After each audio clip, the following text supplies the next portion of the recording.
Hello दोस्तों, Urjit academy में आपका एक बार पुनः स्वागत है। आज हम बात करने जा रहे हैं आयोग के बारे में। जी हाँ दोस्तों, काफ़ी महत्वपूर्ण ये आयोग हैं। चाहे संघ लोक सेवा आयोग हो या राज्य लोक सेवा आयोग हो, मानवाधिकार आयोग हो, इस टाइप के जितने भी आयोग हैं इन सभी पे जो है हम चर्चा करेंगे। साथ ही साथ हम देखेंगे कि इसमें किस तरह से प्रश्न बनते हैं। दोस्तों, इस बार MPPSCS के जो एग्ज़ाम होने जा रहा है वो जो अभी डेट है 20 जुलाई की, अगर एग्ज़ाम समय पर ही होता है तो इस आयोग से कम 5 से 6 क्वेश्चन आने की पूरी संभावना है।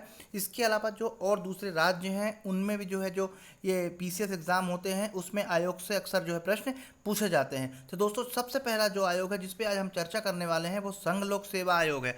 दोस्तों, बहुत ही महत्वपूर्ण है। मैं आपको साथ ही साथ ये भी बताता चलूँगा कि इसमें कौन से प्रश्न महत्वपूर्ण है और किस टाइप के प्रश्न पूछे जाते हैं। दोस्तों, ये जितने भी आयोग हैं इनका डिटेल में वीडियो उर्जित अकेडमी में अपलोड है, लेकिन ये जो ये शॉर्ट में वीडियो बनाया जा रहा है, यानी जितने भी आयोग हैं इनको जो इम्पोर्टेंट चीज़ें हैं, जो प्रश्न जो प्रीवियस ईयर में आए हुए हैं उन प्रश्नों को जो है इसमें समाहित किया गया है। तो चलिए दोस्तों, हम शुरू करते हैं।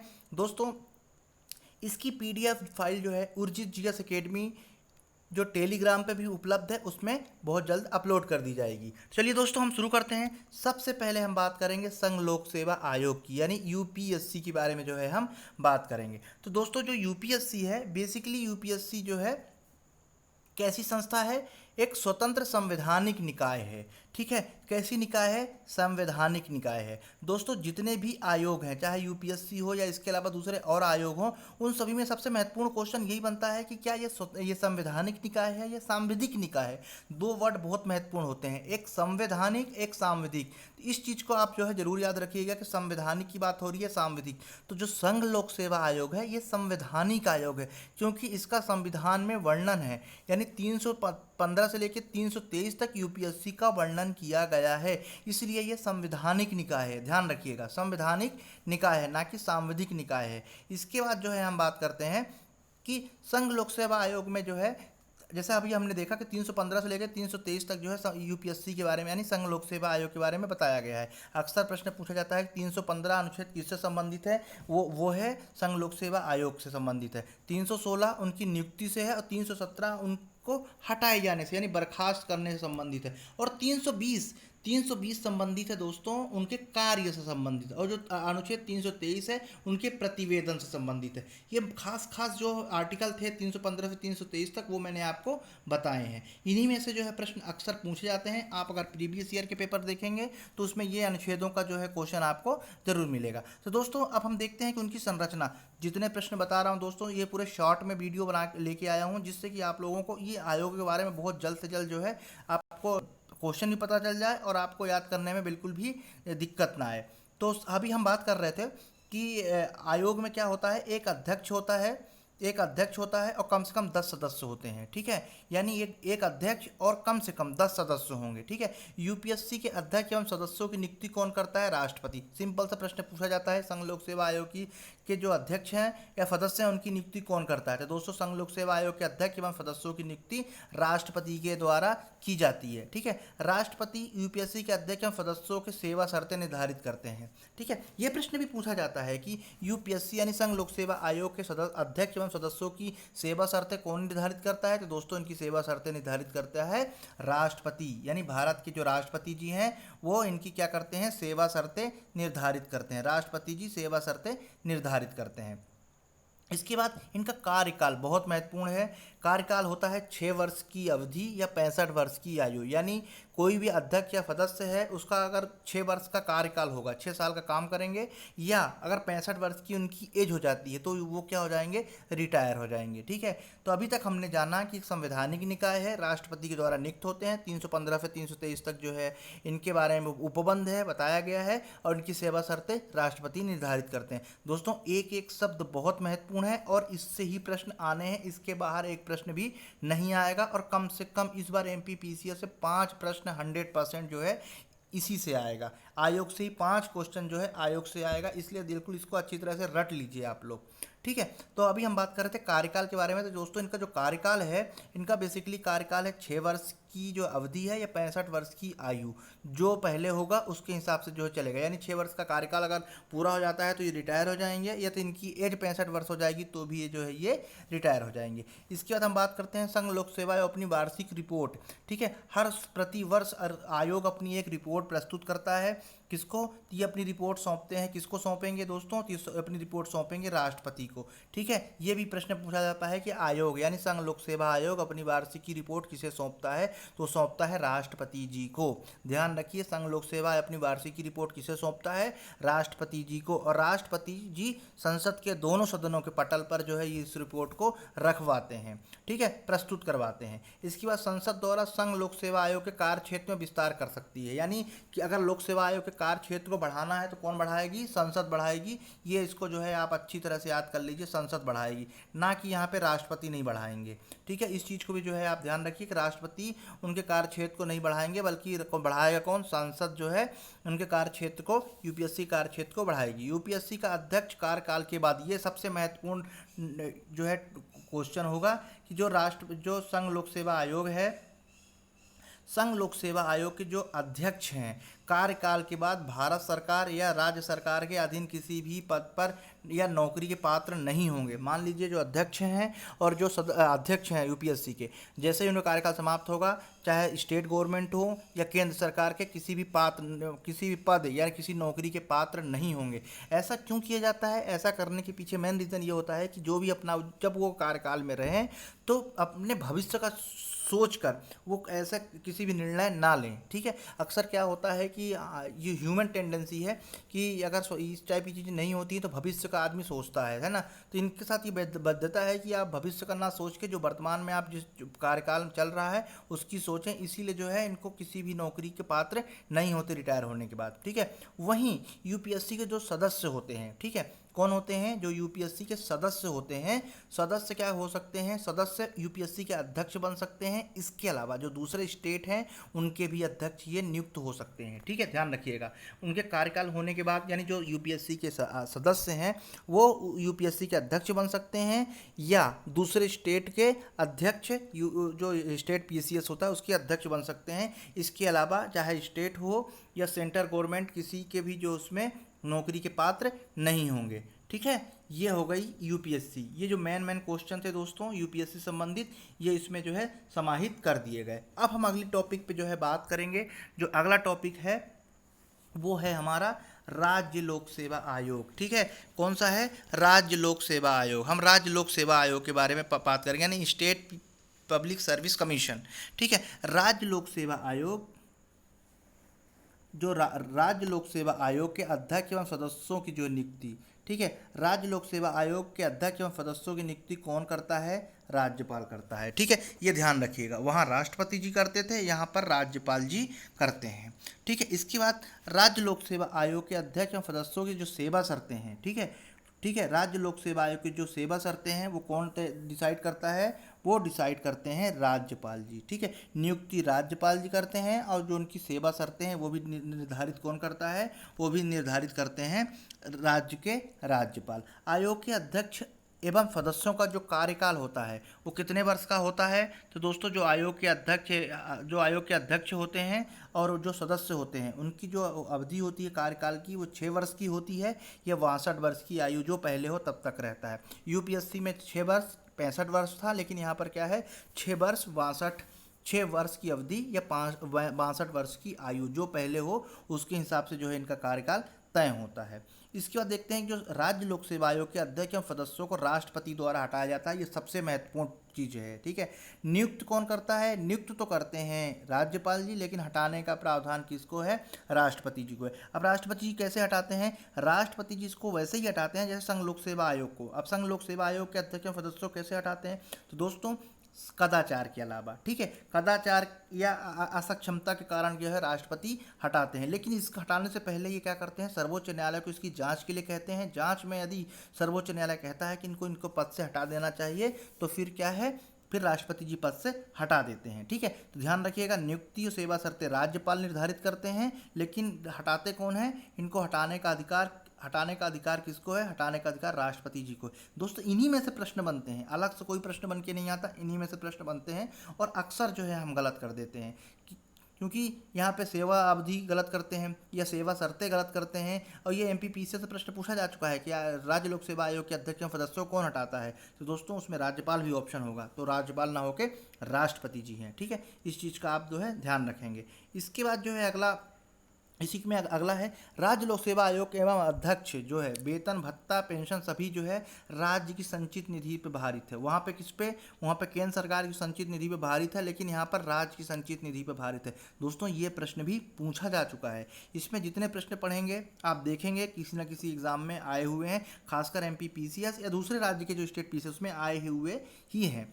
ठीक है, तो यहाँ हम बात कर रहे थे कि राज्य लोक सेवा आयोग है, उनके जितने भी अध्यक्ष एवं सदस्य हैं उनके वेतन भत्ते पेंशन सभी खर्चे जो है किस पे भारित हैं? वो सभी भारित हैं राज्य की संचित निधि पे।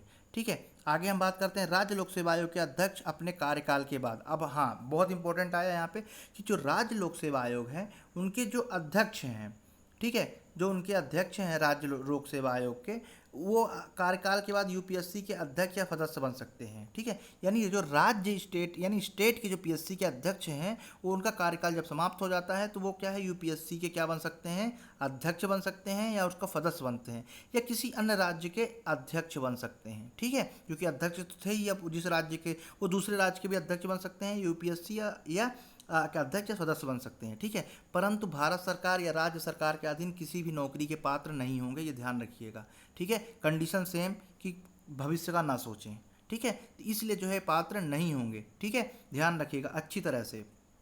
अगले हम बात करते हैं जो राज्य लोक सेवा आयोग के सदस्य हैं। अभी तो अध्यक्ष की बात थी, अब हम बात करेंगे सदस्य की। तो दोस्तों जो सदस्य होंगे बेसिकली जो सदस्य होंगे, अभी हम सदस्य की बात कर रहे थे, हाँ, तो जो राज्य लोक सेवा आयोग है उनके जो सदस्य होंगे वो क्या कर सकते हैं? तो यो एक तो पहली बात तो यूपीएससी के अध्यक्ष बन सकते हैं, सदस्य बन सकते हैं, या जिस राज्य के सदस्य हैं, जिस स्टेट पीसीएस के सदस्य हैं उसके अध्यक्ष बन सकते हैं, या किसी अन्य राज्य के लोक सेवा आयोग के अध्यक्ष बन सकते हैं। परंतु नौकरी जब इस कार्यकाल समाप्त होने के बाद किसी भी नौकरी नहीं कर सकते। ठीक है, तो ये एक बार और बता देता हूँ मैं आपको कि जो राज्य लोक सेवा आयोग के जो सदस्य हैं वो यूपीएससी के अध्यक्ष बन सकते हैं, वो यूपीएससी के सदस्य बन सकते हैं, वो किसी राज्य लोक सेवा आयोग के अध्यक्ष बन सकते हैं, या जिस राज्य के वो सदस्य हैं, जिस राज्य लोक सेवा आयोग के जिस संघ जो स्टेट पीसीएस कमीशन है, जो स्टेट पीएससी के जो सदस्य हैं उसके अध्यक्ष बन सकते हैं, लेकिन किसी भी राज्य के या केंद्र सरकार के किसी भी उसके नौकरी के पात्र या पद के पात्र नहीं होंगे। ठीक है, इस चीज़ को जो है आप बहुत आसान गंभीरता से समझिए इसको, ये प्रश्न जो है पूछा जा चुका है। इसके बाद अगला पॉइंट है कि राज्य लोक सेवा आयोग अपनी वार्षिकी रिपोर्ट किसे देता है? तो दोस्तों यहाँ पे रिपोर्ट देता है राज्यपाल जी को, है ना। इस चीज़ को जो है आप अच्छी तरह से ध्यान रखिएगा कि अपनी रिपोर्ट जो है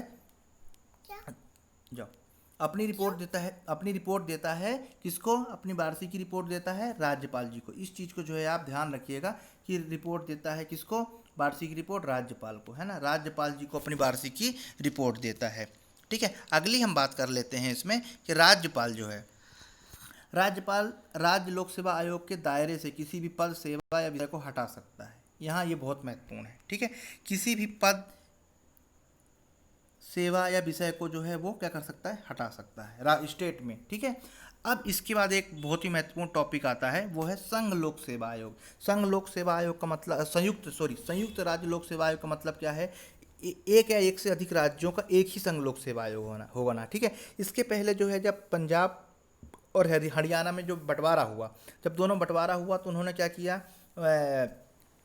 उन्होंने सेंट्रल गवर्नमेंट से मांग की कि हमारे पीसीएस को जो है यानी स्टेट संयुक्त राज्य लोक सेवा आयोग जो है बनाया जाए।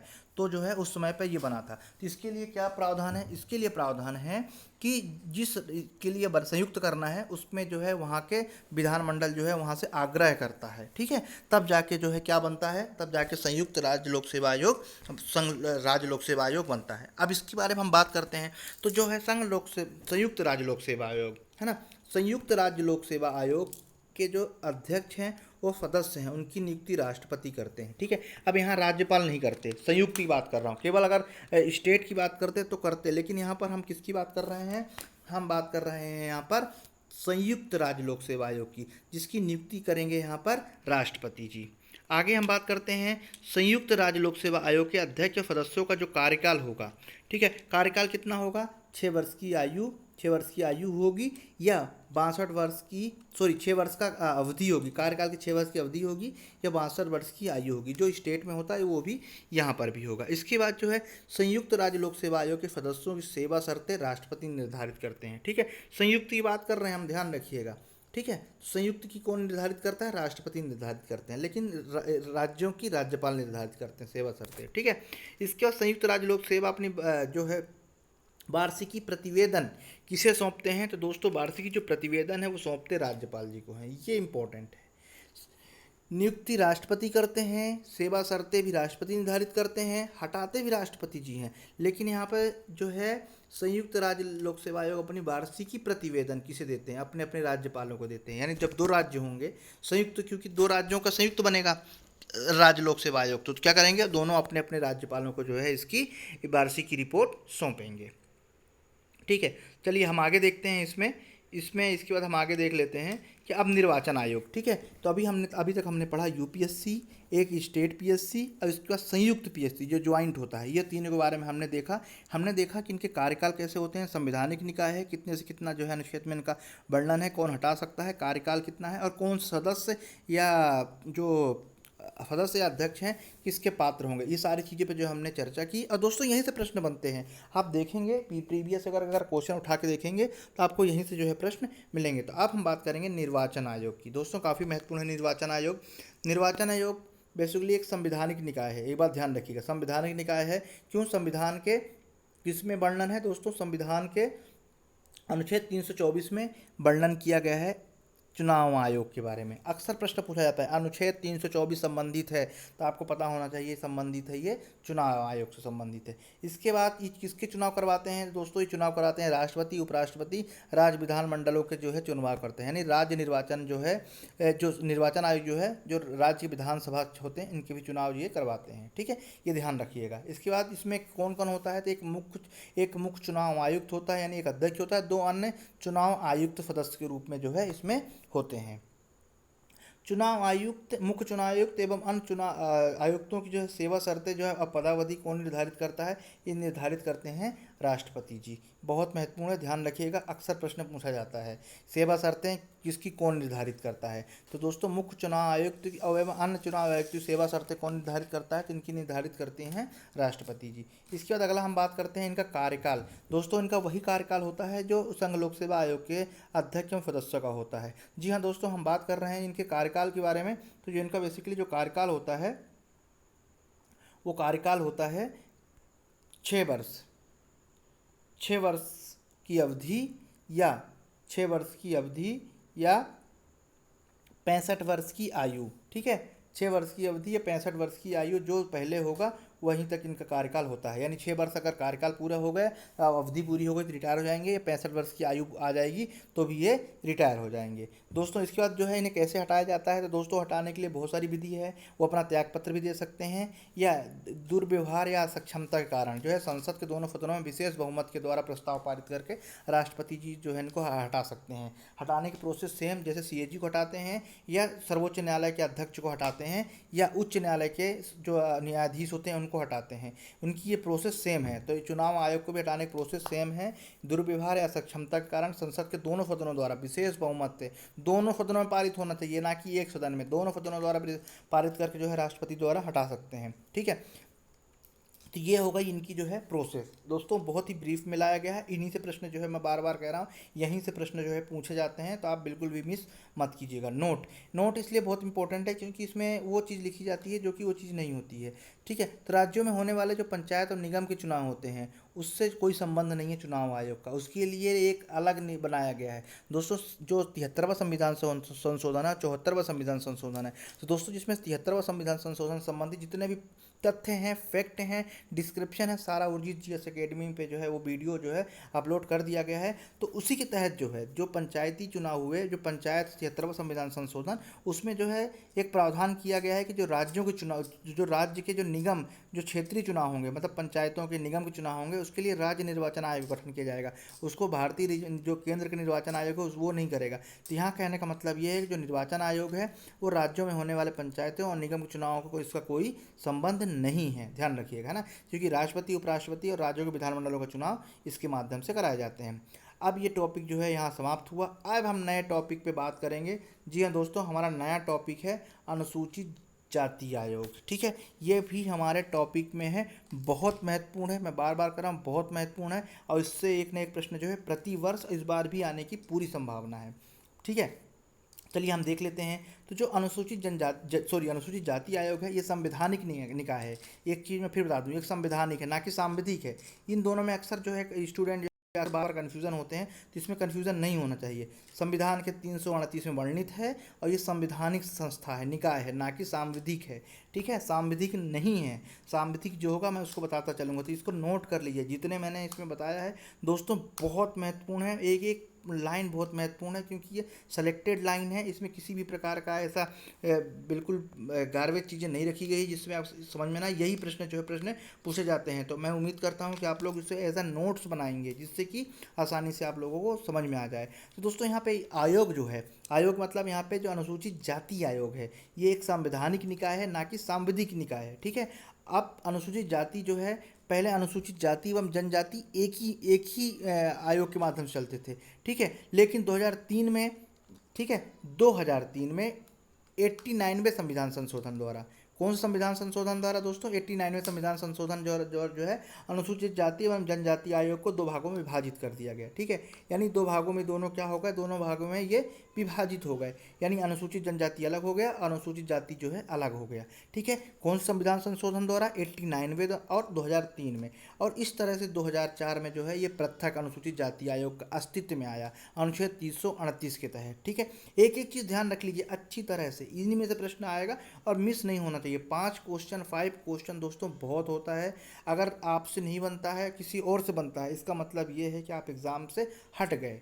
ठीक है, हट रहे हैं, बहुत सिंपल है, इसीलिए जो है सबसे बन रहा है। अगर कोई कठिन क्वेश्चन आता है, सबसे नहीं बनता तो कोई बात नहीं, आप एग्ज़ाम में हो। लेकिन अगर आपसे सरल चीज़ पूछी गई, सबसे बना, आपसे नहीं बना, तो आप पीछे हो गए।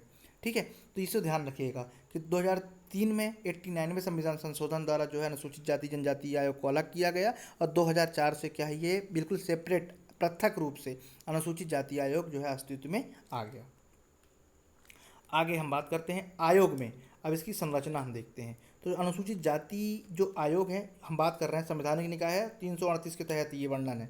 आयोग के अध्यक्ष एवं सदस्यों की नियुक्ति राष्ट्रपति द्वारा की जाती है, ये ध्यान रखिए। ठीक है, आयोग के अध्यक्ष एवं सदस्यों की नियुक्ति किसके द्वारा की जाती है? राष्ट्रपति के द्वारा जाती है। और जो उनकी सेवा शर्तें हैं वो भी राष्ट्रपति ही निर्धारित करते हैं। ठीक है, सेवा शर्तें और कार्यकाल, कितने कार्यकाल का होगा, सब कौन निर्धारित करता है? ये राष्ट्रपति ही जो है इसके निर्धारित करते हैं। इसके बाद आयोग का जो कार्यकाल है वो बेसिकली 3 वर्ष का है। कितने वर्ष का है आयोग का कार्यकाल? आयोग का कार्यकाल 3 वर्ष का होता है। ठीक है, कितने वर्ष का होता है? 3 वर्ष का होता है। आयोग अपनी जो वार्षिक प्रतिवेदन है वो राष्ट्रपति को सौंपता है। दोस्तों जितने भी निकाय हैं वो हर साल अपनी एक रिपोर्ट सौंपते हैं। रिपोर्ट इसलिए सौंपते हैं कि मतलब वो बताते हैं कि जिस फील्ड के लिए उनको नियुक्त किया गया है उस फील्ड में और क्या सुधार किया जाए या क्या गड़बड़ियाँ हैं, इन सभी को जो है वो क्या करते हैं, वो अपनी रिपोर्ट के माध्यम से जो है उस बताते हैं। और वो राष्ट्रपति जो है इस रिपोर्ट को पार्लियामेंट में जो मेंबर वहाँ बैठते हैं उनके लिए जो है राज्यसभा, लोकसभा, इन पे जो है समक्ष प्रस्तुत करवाते हैं। ठीक है, तो अपनी वार्षिक प्रतिवेदन, दोस्तों कोई भी आयोग हो, ध्यान रखिएगा वो अपना प्रतिवेदन देता ही देता है वार्षिकी, पर यह ध्यान रखना कि कुछ राष्ट्रपति को देते हैं और कुछ केंद्र सरकार को देते हैं, तो जिसमें से जो है कन्फ्यूज़न होता है, तो कन्फ्यूज़न वाला जो है यहाँ पर नहीं होना चाहिए। तो आप ध्यान रखिएगा कि आयोग जो है, आयोग मतलब अनुसूचित जाति आयोग अपनी जो है वार्षिकी प्रतिवेदन रिपोर्ट राष्ट्रपति जी को सौंपते हैं। अगला हम देखते हैं कि राष्ट्रपति राज्यों से संबंधित मामले, मान लीजिए अनुसूचित जाति आयोग है, उसने अपनी वार्षिकी प्रतिवेदन किसको दिया? राष्ट्रपति जी को दिया। लेकिन अगर कुछ उसमें से कुछ अगर राज्यों से संबंधित है है ना। अनुसूचित जाति है, अगर उस कोई संबंध हो अनुसूचित जाति से संबंधित कुछ तथ्य जो है उस संबंधित कोई राज्य है उससे है, तो उस संबंधित राज्यपाल को भी जो है एक प्रति भेजी जाएगी। ठीक है, ये चीज़ भी ध्यान रखिएगा। अनुसूचित जो है, अनुसूचित जाति यदि किसी कार्य के लिए जांच पड़ताल कर रहा होता है, मान लीजिए अगर अनुसूचित जाति आयोग किसी भी अनुसूचित जाति संबंधित जांच पड़ताल कर रहा होता है, तो उसको उस समय पे ध्यान रखिएगा, उसको उस समय पे कैसी वो मिलेगी, उसको दीवानी न्यायालय की जो है, दीवानी जो न्यायालय होती है उसकी शक्तियाँ प्राप्त होती है। ठीक है, अब दीवानी न्यायालय क्या है इसके बारे में जो है हम बाद में बात करेंगे, लेकिन अभी हम यहाँ पे अनुसूचित जाति आयोग के बारे में बात कर रहे हैं। तो जब वो किसी भी ऐसे मुद्दे पर अनुसूचित जाति संबंधित कुछ मुद्दे पर जांच पड़ताल कर रही होती है, तो उसको दीवानी न्यायालय की जो है अधिकार शक्तियाँ प्राप्त होती हैं, यानी जो दीवानी न्यायालय को अधिकार प्राप्त होते हैं वही अधिकार यहाँ पर इसको प्राप्त हो जाते हैं, अनुसूचित जाति आयोग को। ठीक है, अब हम बात करेंगे अनुसूचित जनजाति आयोग को। ठीक है, अनुसूचित जनजाति आयोग ये भी क्या है, एक संवैधानिक निकाय है और जिसका वर्णन अनुच्छेद 338A में किया गया, क्योंकि जब ये टूट गया अनुसूचित जाति अनुसूचित जनजाति जो है, जब ये टूट गया तो इसके लिए पृथक जो है संविधान में अनुच्छेद बना दिया गया है, वो अनुच्छेद 338A है। ठीक है, कौन सा है, अनुच्छेद 338A है, ये देखिए आप। ठीक है, संवैधानिक निकाय है और अनुच्छेद 338A है। इसके बाद अगले हम बात करते हैं कि सेम है, क्योंकि दोनों आयोग जो है एक दूसरे से अलग हुए हैं। 2003 में 89वें संविधान संशोधन द्वारा जो है इसको अलग किया गया और अनुसूचित जनजाति पृथक हुए, और 2004 में, ठीक है, 2004 में ये पृथक रूप से जो है, ठीक है, कैसे आए, पृथक रूप से जो है ये आयोग आए, है ना। 2004 में ध्यान रखिएगा, ये पृथक रूप से अलग हुए 2004 में, यानी एसटी अनुसूचित जनजाति आयोग जो है 2004 में आयोग आए, मतलब अलग हुए। अब इसके बाद जो है आयोग अपना जो है कार्यकाल 3 वर्ष का होता है, उसका भी अनुसूचित जाति आयोग का भी जो है कार्यकाल 3 वर्ष का होता है और अनुसूचित जनजाति आयोग का भी कार्यकाल 3 वर्ष का होता है।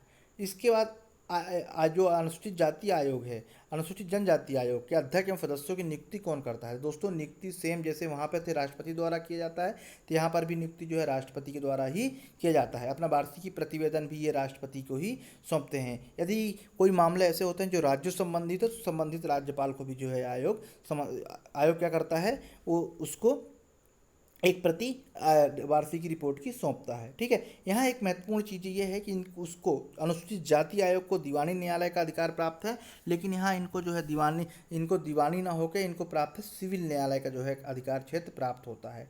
किसका होता है, सिविल न्यायालय का। ये आप जो है ध्यान रखिएगा, सिविल न्यायालय की जो है शक्तियाँ इनको प्राप्त हो जाती है जब ये अनुसूचित जनजाति आयोग से संबंधित किसी भी मसले पर जांच पड़ताल कर रहे होते हैं। ये क्वेश्चन जो है प्रश्नों में ऐसे प्रश्न पूछे जाते हैं, तो आप जो है इनमें किसी भी प्रकार का कन्फ्यूज़न नहीं होना चाहिए। अब हम अगला जो है आयोग हम बात करेंगे वो है भारत का नियंत्रक एवं महालेखा परीक्षक यानी सीएजी के बारे में हम बात करेंगे। दोस्तों सीएजी कैसा निकाय है, तो दोस्तों सीएजी जो है एक संवैधानिक निकाय है ना, संवैधानिक निकाय है। क्यों, क्योंकि संविधान में इसका वर्णन है, अनुच्छेद 148 में इसके बारे में बताया गया है। संविधान के अनुच्छेद 148 में व्याख्या की गई है, राष्ट्रपति द्वारा सीएजी की नियुक्ति की जाती है। कंट्रोलर एंड ऑडिटर जनरल जो है इसका पूरा फुल फॉर्म है। इनका जो कार्यकाल की हम बात करें तो इनका जो कार्यकाल है, बेसिकली इनका कार्यकाल होता है 6 वर्ष की अवधि या 65 वर्ष का कार्य। ठीक है, यानी जो सर्वोच्च न्यायालय है, जो चुनाव आयोग है, जो यूपीएससी है, इन सब के जो है कार्यकाल सेम होते हैं। ठीक है, आप ऐसे जब कंपेयर करके पढ़ेंगे तो उस कंपेयर में क्या होता है कि वो चीज़ें याद रहती कि हाँ जो कंपेयर में नहीं आते तो उनको आप अलग करके रखिए, और जब अलग करके रखेंगे तो वो जो है आसानी से याद रहेंगे। तो हम यहाँ बात कर रहे थे कि कार्यकाल के बारे में। तो दोस्तों जो इनका कार्यकाल होता है वो 6 वर्ष की अवधि होती है या 65 वर्ष का 6 वर्ष की अवधि, यानी 6 साल का अगर काम कर लिया है तो रिटायर हो जाएंगे, जब 65 वर्ष की इनकी एज हो गई है तो भी ये रिटायर हो जाएंगे। अब इन्हें कैसे जो है हटाया जाता है, तो दोस्तों इनको हटाने की प्रोसेस सेम चुनाव आयोग जैसी है। इसके अलावा जो सर्वोच्च न्यायालय या उच्च न्यायालय के न्यायाधीश है उन जैसी है, यानी संसद के दोनों सदनों द्वारा विशेष बहुमत के द्वारा, दोनों सदनों में विशेष बहुमत से पारित होना चाहिए, ना कि एक में, विशेष बहुमत के द्वारा जो है क्या होता है, इनको हटा दिया जाता है। दोस्तों इससे संबंधित हटाने की जो प्रोसेस है, चाहे सर्वोच्च न्यायालय हो या उच्च न्यायालय हो, इनसे संबंधित स्पेशल वीडियो ऊर्जित जीएस एकेडमी में अपलोड है, आप वहाँ पर जाके डिटेल में देख सकते हैं, पढ़ सकते हैं, और अगर आपको लगता है तो आप नोट भी कर सकते हैं। तो दोस्तों अभी हम बात कर रहे हैं जितने भारत में आयोग हैं, जो बहुत ही महत्वपूर्ण प्रश्न जो इससे बनते हैं, उन सभी पे जो है हमने बिल्कुल शॉर्ट में बनाया है ये वीडियो, और शॉर्ट में जो है नोट्स बनाया है, जिससे कि आप लोगों को आसानी से समझ में आ जाए, और यहीं से जो है प्रश्न अक्सर बनते हैं। तो यहाँ पे जो है हटाने की जो प्रोसेस है इसे महाभियोग भी कहा जाता है। अगर महाभियोग भी आए तो आप महाभियोग पे टिक कर सकते हैं, यानी संसद के दोनों सदनों द्वारा विशेष बहुमत के द्वारा जो है इनको हटाया जाता है। ठीक है, हटाता कौन है? हटाते राष्ट्रपति जी हैं। जब बहुमत पारित हो जाता है संसद से तो राष्ट्रपति के पास साइन के लिए भेजा जाता है, और जब साइन उसमें हो जाते हैं इसका मतलब ये जो है उनको हटा दिया गया है। इसके बाद जो है अपनी सीएजी अपनी वार्षिक प्रतिवेदन किसको भेजते हैं, यानी रिपोर्ट किसको भेजते हैं दोस्तों? ये भी अपनी वार्षिक जो रिपोर्ट है वो राष्ट्रपति जी को ही सौंपते हैं, है ना। वार्षिक रिपोर्ट जो है किसको सौंपते हैं? राष्ट्रपति जी को सौंपते हैं। सीएजी को जो है सरकारी धन का प्रहरी भी कहा जाता है, ध्यान रखिएगा। सरकारी धन का, सार्वजनिक धन का प्रहरी भी जो है इनको सीएजी को कहा जाता है। अगला हम देख लेते हैं, संविधान के जो अनुच्छेद 149 में है सीएजी के कार्य एवं शक्तियों से संबंधित वर्णन है। ये अक्सर प्रश्न पूछा जाता है। ठीक है, आजकल थोड़ा सा उसमें चेंजेस हुए हैं कि संविधान 148 ये नहीं पूछेगा क्या किससे संबंधित, सब जानते हैं कि 148 जो है सीएजी से संबंधित है, लेकिन 149 किससे संबंधित है? तो सीएजी के कार्य से संबंधित है ना, ये चीज़ ध्यान रखिएगा। इसके अलावा जो है और पूछा जाता है कि जो 150 है वो संघ और राज्यों के लिए लेखा किस प्रकार का होना चाहिए, ये 150 अनुच्छेद में जो है वर्णन किया गया है। दोस्तों अब अगला जो है आयोग है वो आयोग है मानवाधिकार आयोग। दोस्तों बहुत महत्वपूर्ण है, प्रश्न इससे पूछे जाने की पूरी संभावना है। ठीक है, अभी क्योंकि इसलिए पूछे जाने की संभावना है क्योंकि अभी जो हाल ही में जो राष्ट्रीय मानवाधिकार आयोग, मैं अब नाम नहीं बताऊंगा कि किसे नियुक्त किया गया है, उसके लिए जो है जितने आयोग होंगे मैं सारे आयोग का एक साथ में जितने अभी वर्तमान में अध्यक्ष हैं उपाध्यक्ष हैं उनके लिए अलग से जो है मैं आपके साथ एक अलग से वीडियो बना के डाल दूंगा। अभी केवल मैं इसलिए बता रहा हूँ कि यहाँ पर जो है जो अभी हाल ही में जो मुख्य न्यायाधीश जो जिनको राष्ट्रीय मानवाधिकार आयोग का अध्यक्ष बनाया गया है उन पर विवाद है। विवाद ऐसा है कि लोग बाग नहीं चाहते थे कि उनको अध्यक्ष बनाया जाए, लेकिन फिर भी जो है मानवाधिकार आयोग का अध्यक्ष बनाया गया, इसलिए जो है इससे संबंधित प्रश्न आया जा सकता है। दोस्तों क्या होता है, प्रश्नों की प्रवृत्ति ऐसी होती है कि जिस पे जो है जब ज़्यादा हाईलाइटेड होता है जो कोई भी टॉपिक, उससे संबंधित जो है प्रश्न जो है आने की संभावना थोड़ा सा प्रबल हो जाती है, तो इसलिए जो है इसकी संभावना थोड़ा सा बढ़ गई है। इसके बाद अब चलिए हम देखते हैं, तो जो राष्ट्रीय मानवाधिकार है एक संवैधानिक निकाय है। अब वो चीज़ आई जो मैं आपको बताना चाह रहा था। ठीक है, संवैधानिक निकाय नहीं है, संविधान में ऐसा वर्णन नहीं है, तो ये कैसा निकाय कहलाएगा? ये सांविधिक निकाय कहलाया जाएगा। अभी तक जितने हमने निकाय पढ़े, सारे निकाय या संस्था हमने पढ़े, वो सारे संस्था कैसे थे? वो सारे संस्था थे कि एक संवैधानिक निकाय था, लेकिन ये सांविधिक निकाय है, सांविधिक निकाय है। ठीक है, सांविधिक निकाय है ना, तो इस चीज़ को जो है आप ध्यान रखिएगा, ये सांविधिक निकाय है। इसके अलावा जो है अब हम देखते हैं कि ये आयोग में एक अध्यक्ष, अब इसमें क्या होता है कि ये बहुसंख्यीय, मतलब इसमें मतलब जो एक अकेले अध्यक्ष से नहीं होते, बल्कि इसमें क्या है, आयोग में क्या होते हैं, एक अध्यक्ष होते हैं और 4 सदस्य होते हैं। ठीक है, कौन होता है? एक अध्यक्ष होते हैं और 4 सदस्य होते हैं। आयोग का जो अध्यक्ष होता है वो कैसा होता है? जो सर्वोच्च न्यायालय के मुख्य न्यायाधीश जो रिटायर्ड होते हैं। ठीक है, जो सर्वोच्च न्यायालय के मुख्य न्यायाधीश जो रिटायर होते हैं उसको जो है इसका अध्यक्ष बनाया जाता है। ठीक है, यानी एक आयोग में, एक मानवाधिकार आयोग में एक अध्यक्ष और 4 सदस्य होंगे। जो आयोग का अध्यक्ष होगा वो पूर्व मुख्य न्यायाधीश होगा। ठीक है, कौन होगा? पूर्व मुख्य न्यायाधीश होगा। इसके अलावा जो सदस्य होंगे, दोस्तों ध्यान रखिएगा, जो सदस्य होंगे उसमें सर्वोच्च न्यायालय कार्यरत या सेवानिवृत्त न्यायाधीश होगा, पहला। ठीक है, दूसरा इसमें होगा एक उच्च न्यायालय का कार्यरत या सेवानिवृत्त मुख्य न्यायाधीश होगा। ठीक है, पहले में क्या होगा? पहला जो अध्यक्ष बनेगा वो सर्वोच्च न्यायालय का जो रिटायर्ड मुख्य न्यायाधीश बनेगा। दूसरा होगा सर्वोच्च न्यायालय में से कार्यरत या सेवानिवृत्त न्यायाधीश बनेगा। तीसरा जो है उच्च न्यायालय के कार्यरत या सेवानिवृत्त यानी रिटायर्ड मुख्य न्यायाधीश होगा। ठीक है, इसके अलावा 2 अन्य व्यक्ति जिसे मानवाधिकार संबंधित मामलों की जानकारी या कार्य करने का अनुभव हो, वो उसके सदस्य बनाए जाते हैं। ठीक है, मतलब भाई न्यायाधीश तो हो गए, इसके अलावा 2 ऐसे व्यक्ति को भी छांटे जाते हैं जिन्हें जो है मानवाधिकार संबंधित मामलों की अच्छी जानकारी हो और उन्हें कार्य करने का मानवाधिकार संबंधित अनुभव हो, उसको क्या है, इसका सदस्य बनाया जाता है। इसके अतिरिक्त 4 पदेन सदस्य होते हैं। पदेन सदस्य का यहाँ मतलब होता है एक्स ऑफिसियो बोला जाता है उसको। इसका मतलब होगा कि ये होंगे ही होंगे, मतलब जैसे मानवाधिकार आयोग गठन होगा ये उसके अपने आप सदस्य किने माने जाएंगे, अलग से इनको बनाने की आवश्यकता नहीं है। अभी 4 कौन कौन लोग हैं? तो दोस्तों पहला इसमें नाम आता है, पहला नाम आता है राष्ट्रीय अल्पसंख्यक आयोग। ठीक है, दूसरा आएगा राष्ट्रीय अनुसूचित जाति आयोग, अनुसूचित जनजाति आयोग और राष्ट्रीय महिला आयोग। ये 4 लोगों के नाम हो गए। ये पदेन अध्यक्ष होते हैं या सदस्य होते हैं, यानी जैसे मानवाधिकार गठन होगा ये अपने आप जो है उसके सदस्य माने जाएंगे। ठीक है, अब ध्यान रखिएगा, अक्सर प्रश्न पूछा जा सकता है कि निम्नलिखित में से कौन पदेन सदस्य नहीं होंगे। तो आपको पता, इसमें पिछड़ा वर्ग अगर डाल देगा तो आपको पता होना चाहिए कि पिछड़ा वर्ग नहीं है, यानी राष्ट्रीय अल्पसंख्यक आयोग, ठीक है, पहला एस टी एस सी यानी अनुसूचित जाति अनुसूचित जनजाति दोनों इसके सदस्य होंगे, और राष्ट्रीय महिला आयोग, ठीक है, इसके क्या होंगे, सदस्य होंगे। अब इन सभी के अध्यक्ष जो है सदस्य होते हैं, ठीक है ना, ये अपने आप जो है इनके सदस्य बन जाते हैं। अब आगे हम बात करते हैं राष्ट्रीय जो मानवाधिकार आयोग के अध्यक्ष एवं सदस्यों की नियुक्ति राष्ट्रपति के द्वारा की जाती है। ठीक है, अब नियुक्ति की जो बात आती है तो नियुक्ति कैसे होती है, तो दोस्तों इनकी जो नियुक्ति होती है, इनकी नियुक्ति राष्ट्रपति के द्वारा की जाती है। ठीक है, अब राष्ट्रपति ऐसे नियुक्त नहीं करते हैं, राष्ट्रपति नियुक्त करते हैं, लेकिन प्रधानमंत्री की अध्यक्षता में एक कमेटी बनती है और उसमें से जो वो नाम सजेस्ट करते हैं उनको भी बनाते हैं, लेकिन नियुक्त राष्ट्रपति करेंगे, ध्यान रखिएगा, नियुक्त राष्ट्रपति करेंगे, लेकिन कैसे नियुक्त करेंगे, तो एक कमेटी बनेगी, कमेटी के अध्यक्ष प्रधानमंत्री होंगे।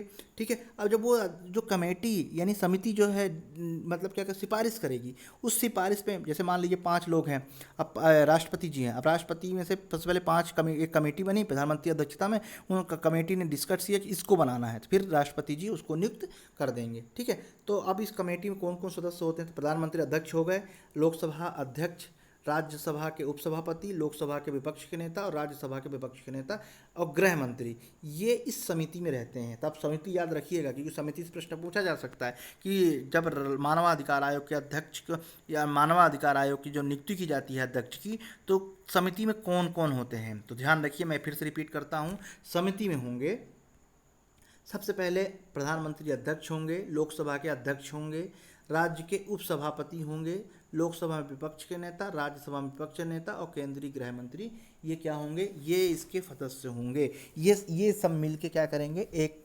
मानवाधिकार आयोग के अध्यक्ष की नियुक्ति करेंगे। ठीक है, मतलब सिफारिश करेंगे, नियुक्ति तो राष्ट्रपति करेंगे। तो ये ध्यान रखिएगा, मैं एक बार फिर से रिपीट कर देता हूँ कि जो मानवाधिकार आयोग है उसके अध्यक्ष के लिए एक समिति बनती है, समिति के प्रधानमंत्री अध्यक्ष होते हैं, फिर लोकसभा के अध्यक्ष होते हैं, उपराष्ट्रपति उप जो है सभापति होते हैं राज्यसभा के, लोकसभा और राज्यसभा दोनों के विपक्ष के नेता और साथ में गृह मंत्री जो है इसके सदस्य होते हैं। ये जब सिफारिश करते हैं तो राष्ट्रपति जी क्या करते हैं, उस व्यक्ति को मानवाधिकार आयोग का अध्यक्ष नियुक्त करते हैं। इसके अतिरिक्त सर्वोच्च, हाँ अब इतने तो हो गए, इसके अतिरिक्त सर्वोच्च न्यायालय जो है क्या करता है, मुख्य न्यायाधीश की सलाह पर एक व्यक्ति को जो है नियुक्त करता है। मतलब सर्वोच्च न्यायालय के जो मुख्य न्यायाधीश होते हैं एक व्यक्ति को जो है उनकी सलाह पर, चाहे सर्वोच्च न्यायालय का हो या उच्च न्यायालय के मुख्य न्यायाधीश में से कोई एक हो, उसके व्यक्ति को जो है नियुक्त करते हैं इसमें। ठीक है, मानवा जो है अधिकार आयोग के अध्यक्ष एवं सदस्यों का कार्यकाल अब ये बहुत महत्वपूर्ण है। जो इनका कार्यकाल होता है वो होता है 5 वर्ष की अवधि या 70 वर्ष की आयु, सॉरी उल्टा हो गया, 5 वर्ष की अवधि, हाँ 70 वर्ष की आयु सही है। मतलब इनका कार्यकाल 5 वर्ष का होगा या 70 वर्ष की आयु जो भी न्यायाधीश होंगे अगर पूरी हो जाती है तो फिर क्या करेंगे, अपने आप रिटायर हो जाएंगे। एग्जाम्पल के तौर पे बताता हूँ कि मान लीजिए जो आज न्यायाधीश है, आज मुख्य न्यायाधीश के तौर पे सर्वोच्च न्यायालय के रिटायर हो गए और उनको आज ही मानवाधिकार आयोग का अध्यक्ष नियुक्त कर दिया, तो 5 साल तक कार्य करेंगे, क्योंकि वो 65 साल तक उनकी रिटायरमेंट की डेट थी, आज रिटायर हो गए हैं और आज से ही जो है मानवाधिकार आयोग का कार्यकाल संभालेंगे, तो सीधे 70 साल तक यानी 5 साल तक कार्यकाल उनका रहेगा। ठीक है, इसके बाद कार्यकाल के बाद आयोग का, ये बहुत महत्वपूर्ण है, कार्यकाल के बाद आयोग के अध्यक्ष व सदस्य केंद्र और राज्य सरकार के किसी पद पर योग्य नहीं होंगे।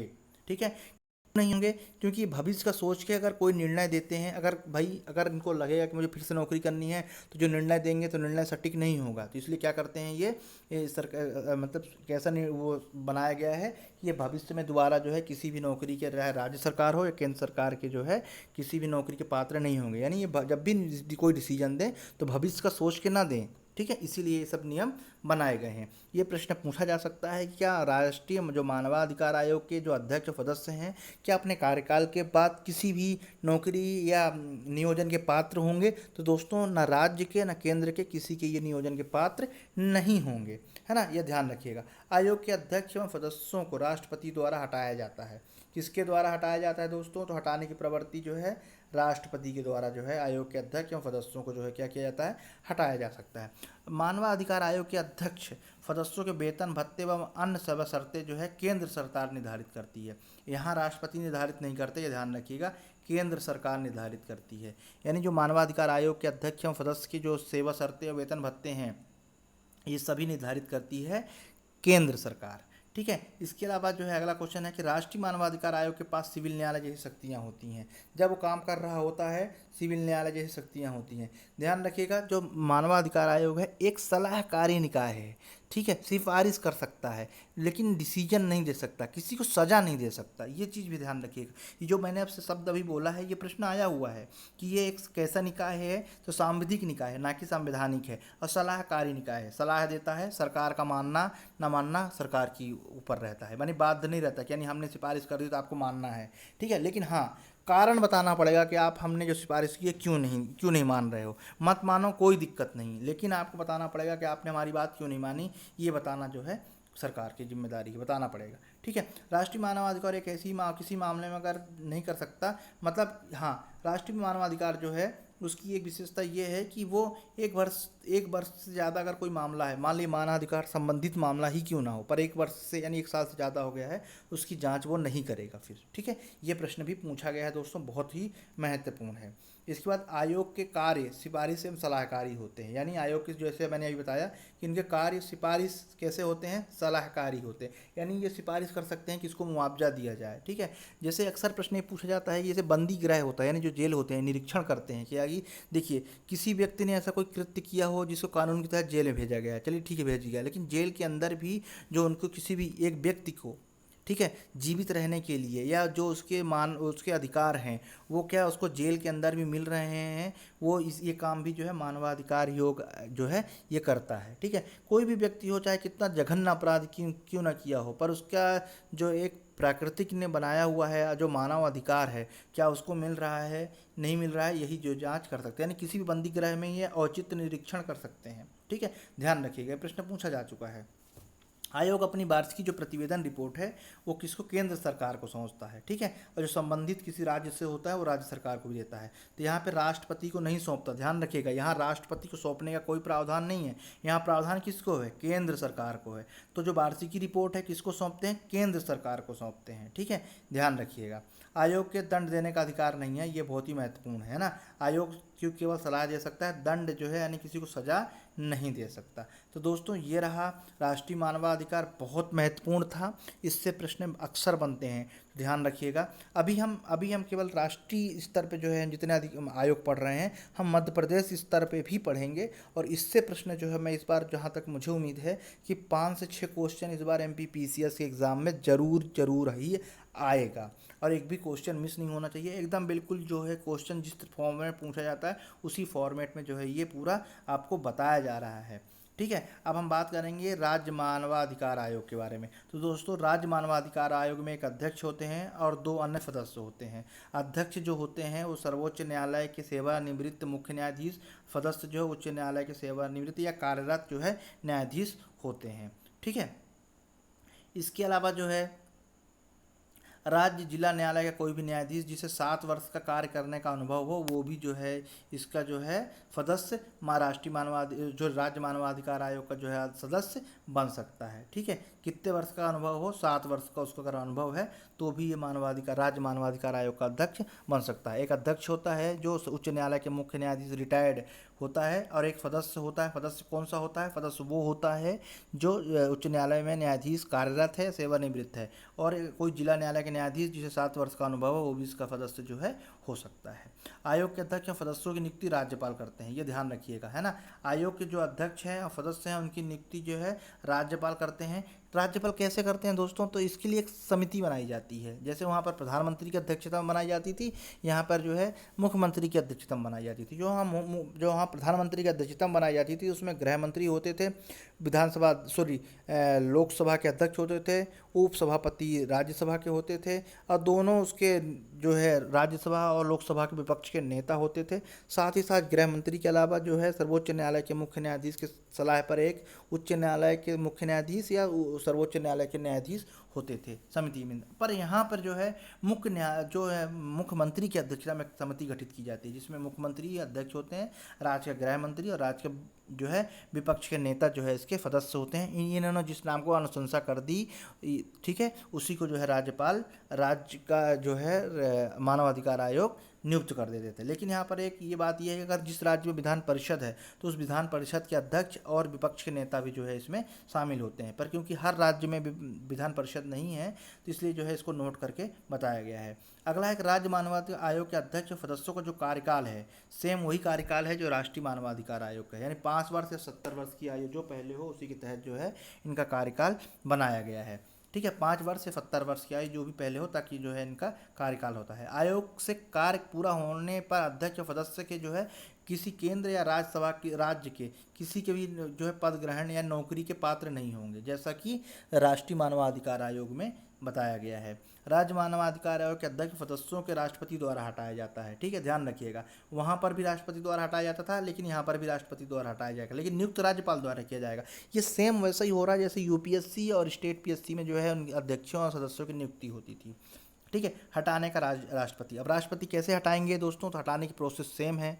सर्वोच्च न्यायालय को जांच के लिए देंगे, जांच अगर सही पाई जाती है तो फिर जो है उनकी अगर सर्वोच्च न्यायालय कहता है कि इनको हटाना चाहिए, इनके पद से इन्होंने गलत काम किया है, असक्षम है या कदाचार के रूप में पाया गया है, तो इनको जो है हटा दिया जाएगा। राज्य मानवाधिकार आयोग के अध्यक्ष सदस्यों की जो है सेवा शर्तें राज्य सरकार डिसाइड करती है। जैसे वहाँ केंद्र करती थी, यहाँ पर जो है राज्य सरकार करती है। आयोग को कार्य करते समय दीवानी न्यायालय की जो है शक्तियाँ प्राप्त है। ध्यान रखिएगा, दीवानी न्यायालय की शक्तियाँ प्राप्त है। आयोग 1 वर्ष के ज़्यादा जो है जो कार्य हो चुके हैं जांच नहीं कर सकता। ठीक है, मान लो मानवाधिकार का उल्लंघन हुआ है पर एक साल से ज़्यादा हो गया है तो उसकी वो जाँच नहीं कर पाएगा। सलाहकारी प्रवृत्ति है, सजा नहीं दे सकती, और वार्षिक प्रतिवेदन राज्य संबंधित राज्य सरकार को सौंपती है ना, वहाँ पे भी केंद्र सरकार को सौंपती है, यहाँ पर भी जो है ये किसको सौंपती है, राज्य सरकार को सौंपती है। अब हम बात करेंगे केंद्रीय सूचना आयोग के बारे में। दोस्तों काफ़ी महत्वपूर्ण टॉपिक है। केंद्रीय सूचना आयोग की स्थापना जो है 12 अक्टूबर 2005 को की गई है। ठीक है, कब की गई है, केंद्रीय सूचना आयोग की स्थापना जो है 12 अक्टूबर 2005 को की गई है। ठीक है, ये संवैधानिक निकाय नहीं है, संवैधानिक निकाय नहीं है। क्यों, संविधान में इसका वर्णन नहीं है, संवैधानिक निकाय नहीं है।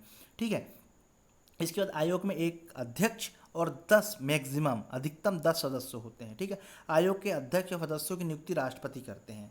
ये चीज़ बहुत इंपॉर्टेंट है, ध्यान रखिएगा कि जो आयोग होते हैं एक अध्यक्ष होता है और 10 सदस्य होते हैं, इनकी जो नियुक्ति कौन करता है, आयोग के अध्यक्ष और सदस्यों की नियुक्ति राष्ट्रपति के द्वारा की जाती है। ठीक है, अब इसके लिए कैसे नियुक्ति करते हैं, तो एक प्रधानमंत्री की अध्यक्षता में एक समिति गठित होती है। उस समिति की सिफारिश पर जो है इनको क्या किया जाता है, इनको नियुक्ति करते हैं राष्ट्रपति।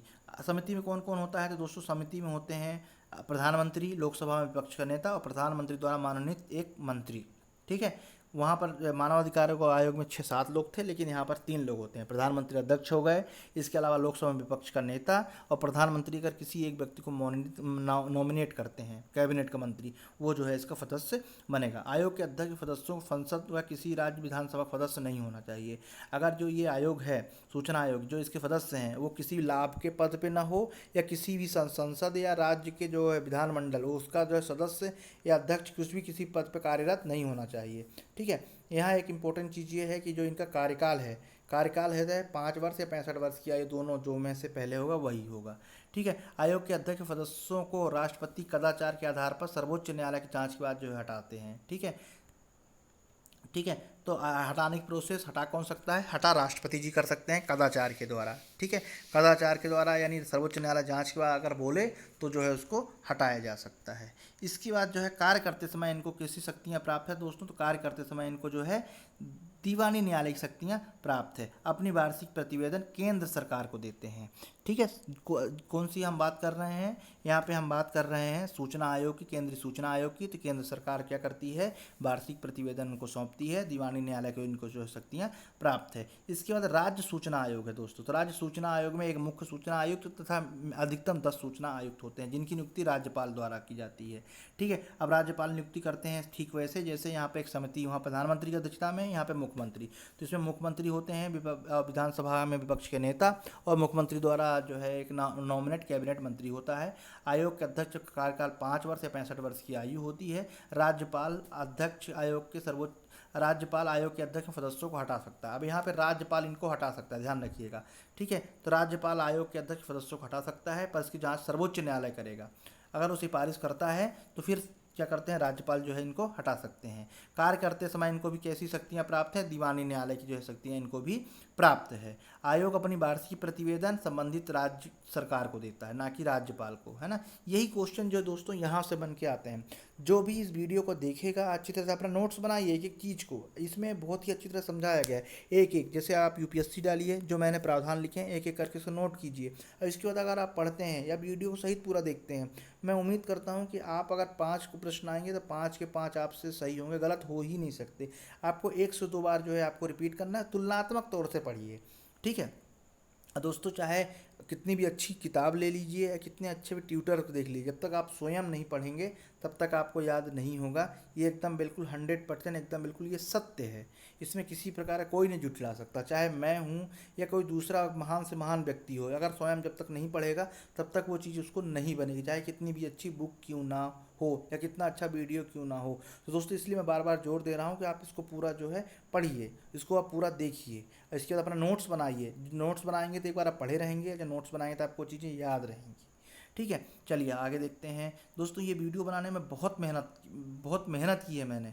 मेहनत ऐसे की है कि इसको जितने बनाने में, जितने मैं टाइप नहीं कर पाया तो भी मैं, क्योंकि बहुत जो लोगों ने रिक्वेस्ट भेजी सर इसको एक ब्रीफ में बनाइए, मुझे शॉर्ट में मुझे चाहिए, तो शॉर्ट में मैंने ये पूरा बनाया है। और अभी इसका पहला पार्ट है, 2 पार्ट अभी और मैं जल्द से जल्द अपलोड करूँगा, ठीक है। तो इस तरह से दोस्तों ये सारी चीज़ें जो है बनाई गई है। बहुत व्यस्तता के कारण दोस्तों समय निकाल के जो है ये बनाया गया है। उम्मीद करता हूँ आप लोगों को समझ में आएगा। नहीं आता तो मुझे आप कमेंट्स बॉक्स में बताइए, मैं आपको जो है इसको ज़रूर सॉल्व करूँगा, ठीक है। अगला जो है, अब अगला हम बात करेंगे केंद्रीय सतर्कता आयोग के बारे में, सीवीसी। अक्सर हम जानते हैं कि ये विजिलेंस वाले ने छापा मारा थी दोस्तों, ये वही है विजिलेंस, ठीक है। केंद्रीय सतर्कता आयोग जो है केंद्र सरकार में भ्रष्टाचार रोकने के लिए एक संस्था है, ठीक है। कैसी संस्था है ये?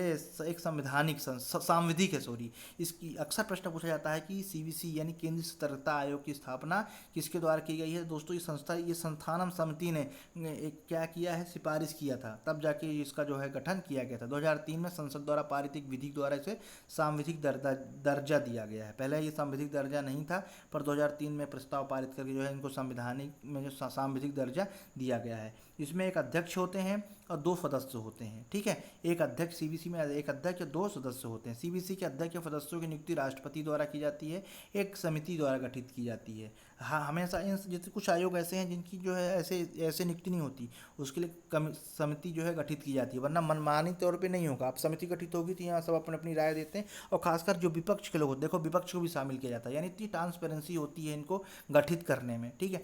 यानी देखिए विपक्ष का काम तो हमेशा क्या है कि किसी भी चीज़ को मना करता ही है, और जो सत्यता है उसकी जांच, क्योंकि वो सत्ता में है नहीं। और सत्ता पक्ष वाले क्या करते हैं, वो चाहते हैं कि जो हमारा आदमी है वही नियुक्त हो। पर क्योंकि यहाँ इतनी ट्रांसपेरेंसी है कि यहाँ पर विपक्ष के लोगों को भी, अगर किसी भी व्यक्ति को किसी भी संस्था का अध्यक्ष बनाया जा रहा है तो भी विपक्ष को जो है शामिल किया जाता है। अब सोचिए कितना जो इसमें पारदर्शी है। तो हम यहाँ बात कर रहे थे कि जो सीबीसी है उनके जो अध्यक्ष की नियुक्ति राष्ट्रपति जी करते हैं, परंतु प्रधानमंत्री की अध्यक्षता में एक कमेटी गठित की जाती है, उस कमेटी को रिकमेंड करती है। तो इस कमेटी में प्रधानमंत्री अध्यक्ष होते हैं, लोकसभा में विपक्ष के नेता और केंद्रीय गृह मंत्री जो है इसके सदस्य होते हैं, ठीक है। अब ये तीनों मिलके एक व्यक्ति को बोलते हैं कि इसको अध्यक्ष बनाना है, तो फिर राष्ट्रपति जी जो है इस पर साइन कर देते हैं और वो अध्यक्ष बन जाता है।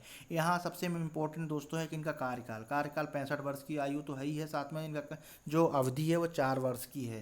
तो आप ये ध्यान रखिएगा, 4 वर्ष की अवधि के बारे में जो है यहाँ बात हो रही है। इसके बाद जो है सीवीसी के मुख्य आयुक्त, अध्यक्ष या सदस्य कार्य के पश्चात केंद्र और राज्य के संबंधित किसी भी पद के योग्य नहीं होंगे, ठीक है। इन सब का रीज़न यही होता है दोस्तों कि ये जो है बाद में जो कोई डिसीजन या निर्णय लें तो भविष्य का ना सोचें, नहीं तो ये अच्छी तरह से कार्य नहीं कर पाएंगे, इसीलिए ऐसी चीज़ें रखी गई है। इसके बाद जो है सीवीसी, राष्ट्रपति सीवीसी के अध्यक्ष एवं सदस्यों को हटा सकते हैं। अब हटाने की प्रोसेस सेम है, सर्वोच्च न्यायालय के पास जांच के लिए भेजा जाएगा। अगर जांच में अगर सर्वोच्च न्यायालय ये कहती है कि इनको हटा देना चाहिए तो फिर वहाँ पे जो है इनको हटा दिया जाता है, ठीक है। इसके बाद जो है सीवीसी के पास कार्य करते वक्त दीवानी न्यायालय की जो है शक्तियाँ प्राप्त होती हैं। कैसी शक्तियाँ प्राप्त होती है? दीवानी न्यायालय की। सीबीसी अपनी वार्षिक प्रतिवेदन राष्ट्रपति को सौंपता है, ठीक है, राष्ट्रपति को सौंपता है। तो अभी हमने जो मानवाधिकार में जो केंद्र सरकार को सौंपता था, यहाँ पे राष्ट्रपति को सौंपते हैं। अब वहाँ पे हमने सूचना आयोग की बात की थी, तो सूचना आयोग सौंपता है किसको? सूचना आयोग समझता है राज्य सरकार को, केंद्र सरकार को, तो यहाँ पर किसको सौंपते हैं? राष्ट्रपति को। तो ध्यान रखिए दोस्तों, इस तरह से जो है ये बहुत ही महत्वपूर्ण टॉपिक समाप्त होता है। उम्मीद करता हूँ कि आप लोगों को समझ में आया होगा। एक बार जो है पूरा पढ़िए, एक बार पूरा लिखिए और फिर उसको पढ़िए। अगर लगता है कि आपको कुछ ही और समझने की ज़रूरत है तो दोस्तों मैं ज़रूर समझाऊंगा, कमेंट्स बॉक्स में लिखिए। दोस्तों पार्ट 2 और पार्ट 3 जरूर आएगा, बहुत जल्द जो है मैं इसको अपलोड करूंगा। दोस्तों बड़ी व्यस्तता के कारण जो है ये वीडियो बनाया मैंने आप लोगों के लिए। बहुत आप लोगों ने जो है इसको रिक्वेस्ट की थी और उम्मीद करता हूं कि आप लोगों के लिए समझ में आया होगा। पढ़ते रहिए। नमस्कार।